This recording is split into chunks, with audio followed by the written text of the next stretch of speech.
Bonjour à tous. Alors, aujourd'hui, nous allons parler d'Héraclite, un philosophe grec, né aux alentours de 544 avant Jésus-Christ, à Éphèse, ville qui se situe dans l'actuelle Turquie. De par la difficulté de l'interprétation de son œuvre, due à sa forme poétique et à la présence d'énoncés parfois paradoxaux, Héraclite fut surnommé Héraclite l'Obscur. Quelles sont donc les idées importantes que l'on peut retenir de sa philosophie ? Eh bien, premièrement, Héraclite observe que dans le monde, tout change, tout s'effrite, rien ne subsiste.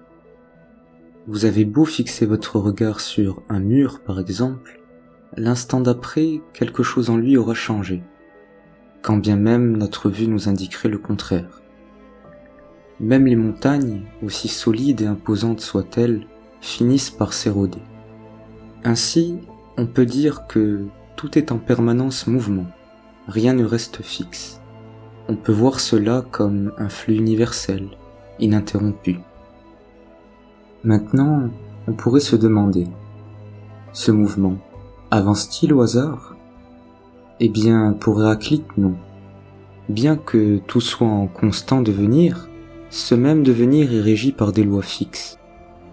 Toute chose se meut en une autre selon un ensemble de règles qui s'étendent à tout l'univers. Lorsque Héraclite observe la nature, il se rend compte que la destruction d'une chose va de pair avec la production d'une autre, que, pour donner un exemple, la vie devient la mort, le jour devient la nuit, la veille devient sommeil. Ainsi, pour Héraclite, une règle fondamentale de l'univers est qu'il est constitué par un ensemble d'éléments en opposition avec d'autres, que partout il y a tension entre des contraires.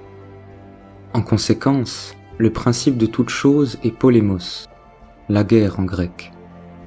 En fait, c'est la perpétuelle confrontation entre les contraires qui permet le devenir constant du monde. Pour symboliser sa vision du monde, Héraclite désigne le feu comme constituant essentiel de l'univers. Il ne faut pas voir ici le feu comme réellement présent en toute chose, mais plus comme une sorte d'archétype de la nature du monde. En effet, rien n'est plus mobile ni insaisissable que le feu. Il est comme l'univers, continuellement en mouvement. De plus, le feu se propage et se perpétue en détruisant, symbolisant ainsi la nature paradoxale du monde. Cette loi d'opposition que nous avons évoquée, qui peut nous faire penser que le cosmos n'est que discorde, est en fait elle-même soumise à une loi supérieure, une loi d'harmonie. En fait, les multiples confrontations entre les êtres, si nous étions capables de les comprendre toutes à la fois dans leur ensemble, nous apparaîtraient comme les constituants d'un tout harmonieux. Nous prendrions alors conscience que ce sont justement les tensions qui nous semblent à première vue si absurdes, qui permettent en réalité la cohésion de l'univers, son unité. Ainsi, ce qui en apparence harmonie cache souvent des oppositions qui soutiennent cette même harmonie.